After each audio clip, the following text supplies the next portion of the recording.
Welcome to the Rick Helps Real Estate Show, trying to make sense of this crazy Arizona market and how are we starting out now, the second week of January? What's going on with prices? What kind of inventory are we seeing? Shared the inventory numbers with you last year, in that what we're seeing is the inventory is increasing. It does. It's the first of the year. It's January. Everybody's optimistic in January, but how optimistic are they? I'm going to show you some numbers. And our sales going to follow? Well, they're trying to pick up a little bit, but they're not picking up by much. We're still at about 2,400 every 7 days. I think we're 2,450 today. That's gone up about 200.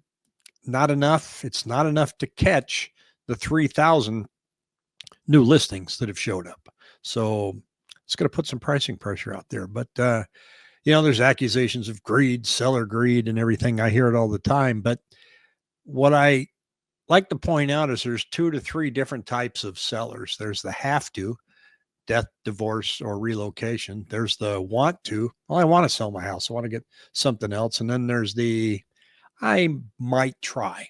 And these are the people that say, I'm just put the house on the market. We'll give it a shot. Doesn't sell. We'll take it off.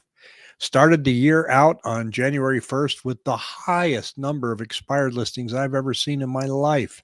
2,300. Normally we peak out at about 750 at the end of the month, but at the end of December, everybody's like, that listing expires now. So I'll take it off. Now, how many are going to come back on? I don't know, maybe half. But here's what we're seeing on pricing, and this is interesting, is that we ended the year at $355.83 a square foot, and now we're jumping back in at $357.47 a square foot. Now we're back up to $358. So we've gone up about $3 a square foot in asking list price, not the sales price. So sellers are not really caving in to lower prices yet. Yet they're not starting out hot, but they're considerably lower than last year. With their $10 a square foot lower than the beginning of last year. So that's not a bad thing.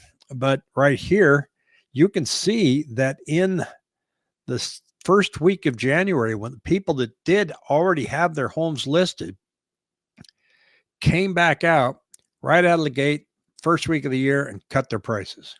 How many? 2,633. We've been up there before. We did that in November, right before Thanksgiving. We had 2,600 again. But I thought that was very interesting to look at that chart and say, okay, where are people coming in at the beginning of the year? Are they starting to pull prices down? Are they starting to get tired of their home sitting on the market? And so when new listings came on, it looks like they came on at about where we finished the year. So they didn't really make any major adjustments. But those that hung on, that kept their house on the market, finally relented and said, well, we better lower the price. We got more competition that's out there. And you can see it here in this handy dandy little chart here that shows the difference between supply and demand, the blue line being the supply and the red line being the demand, and the supply is above the demand. Now, we're sitting right now at about 2,400 homes going under contract every 7 days. I thought that number might stay right there.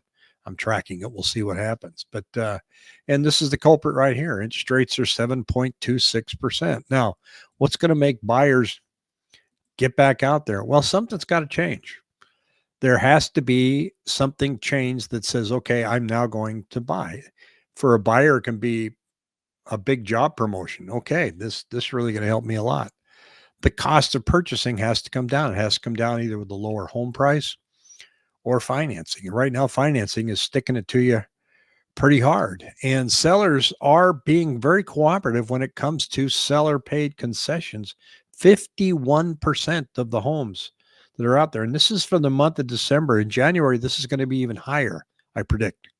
51% and a median concession of 10 grand. So they are contributing to help sell their home and to help you buy that home. The average days on market monthly sales in, this is December, 75.9. How far out of whack is that? Well, not too bad. We've been there before. So obviously back here, this is when the wheels fell off the wagon. So, but we've been there in 2014, higher than that, 15, 16, and then 2022. So it's taken longer to sell the home. And so you're seeing some cracks in prices. And for some sellers, they're having pretty good success as well. They have had, so I've seen some listings come out where they've listed their house, got an offer the next day. It all depends on the neighborhood. So the activities out there. Now, I know for a lot of people talking about Arizona and you're worried about the water, I saw a presentation and it's by Business Association. Here's the water. Now, I know some people don't believe this, but you know, these guys that track the water, Arizona leads the nation with rigorous water conservation efforts because of the 1980 Groundwater Management Act. Arizona has a legal infrastructure that maintains a 100-year assured water supply to meet the current and future years of the resident. But here's the interesting thing, some fast facts. Arizona is currently below 1957 usage levels. All this population growth, seriously, we're using less water? Yes. So we don't have as much agriculture. Arizona has 12 million acre feet of water stored in reservoirs and underground. Arizona has 1.7 times more water stored than it uses.